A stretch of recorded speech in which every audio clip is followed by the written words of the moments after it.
Assalamualaikum warahmatullahi wabarakatuh. Perkenalkan, nama saya Riko Pradito.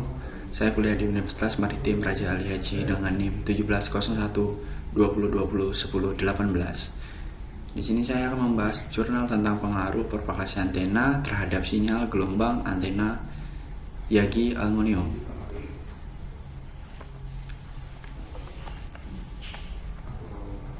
Pokok pembahasannya yang pertama yaitu antena Yagi, kedua 3 bagian antena Yagi, ketiga parameter antena dari dekristivitas antena, gain antena, pola radiasi antena, dan bandwidth antena, dan keempat yaitu pembuatan antena Yagi. Kita akan masuk ke antena Yagi. Antena Yagi adalah satu pilih penguat peroleh sinyal. Antena Yagi memiliki komponen utama yaitu sebuah driver elemen yang merupakan dipoleh aktif, disebut elemen yang berfungsi untuk memantulkan pemancar dari driven elements. Antena Yagi terdiri dari 3 bagian yaitu bagian driven adalah titik catuh dari kabel antena. Biasanya panjang fisik driver adalah setengah panjang gelombang yaitu 0,5 lambda dari frekuensi radio yang dipancarkan atau diterima. Untuk reflektornya adalah bagian belakang antena yang berfungsi sebagai pemantul sinyal dengan panjang fisik lebih panjang daripada driver panjang drivennya.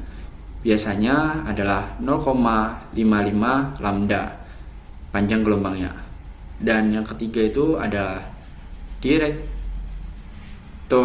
adalah bagian pengaruh antena.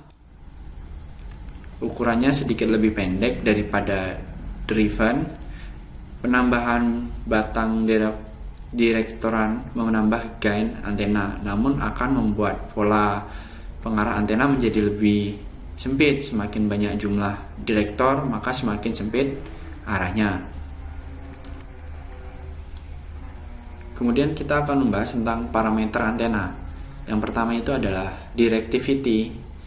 Directivity itu adalah dari sebuah antena atau deretan antena diukur pada kemampuan yang memiliki antena untuk memusatkan energi dalam satu atau lebih arah khusus. Antena dapat juga ditentukan pengarahnya tergantung dari pola radiasinya.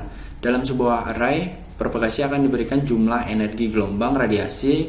Elemen dalam array dapat diatur sehingga akan mengakibatkan perubahan pola atau distribusi energi yang memungkinkan ke semua arah omnidirectional.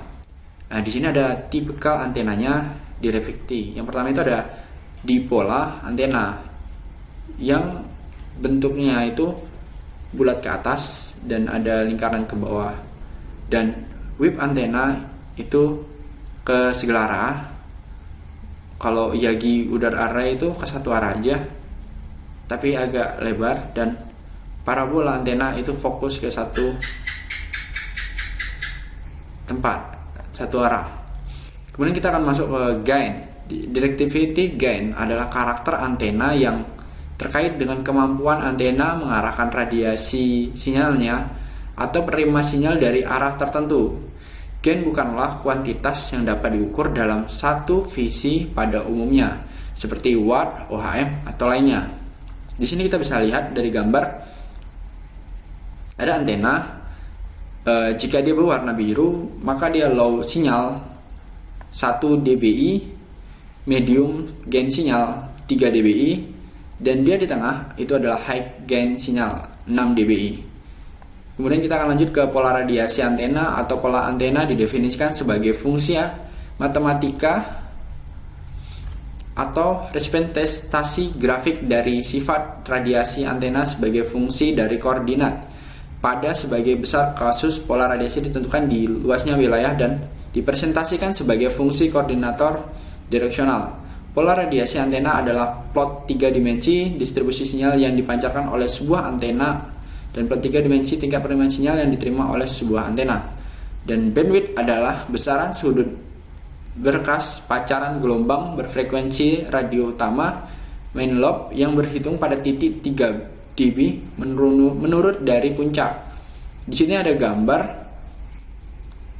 Jika di tengahnya itu adalah sebuah antena, tadi kita kembali lagi ke derivatinya, berarti ini parabola, dia fokus, berarti lebar pancarannya itu adalah min 3 dB, 3,35 derajat. Sekarang kita akan masuk pembuatan antena Yagi. Yang pertama, siapkan semua alat dan bahan seperti pipa aluminium, besi, baut, kabel, kondisional, konduktor. Kabel di sini berfungsi sebagai, pertama itu ada aluminium kan. Aluminium pipa itu berfungsi sebagai driver elemen pada pencatut panjang pipa aluminium. Terus ada besi yang berfungsi sebagai mounting antena dan penyangga, driven elemen. Kemudian ada baut yang berfungsi sebagai pelekat antara antena dengan mountingnya, dan kabel koaksial berfungsi sebagai penghubung antara antena dengan handphone. Kemudian ada induktor berfungsi sebagai penghasil induktansi pada handphone. Kemudian yang kedua adalah itu perakitan antena. Perakitan antena itu ada pembuatan driven elemen, terus pembuatan reflektor antena,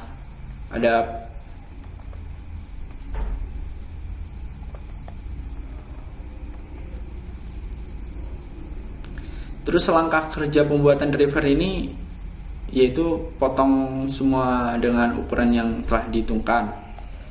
Mungkin bisa pelajari. Kita akan lanjut aja langsung ke, setelah itu semua dikerjakan, kita bisa persiapkan pengukuran dan pengujian. Pengukuran pertama itu kita bisa melakukan pengukuran pola radiasinya.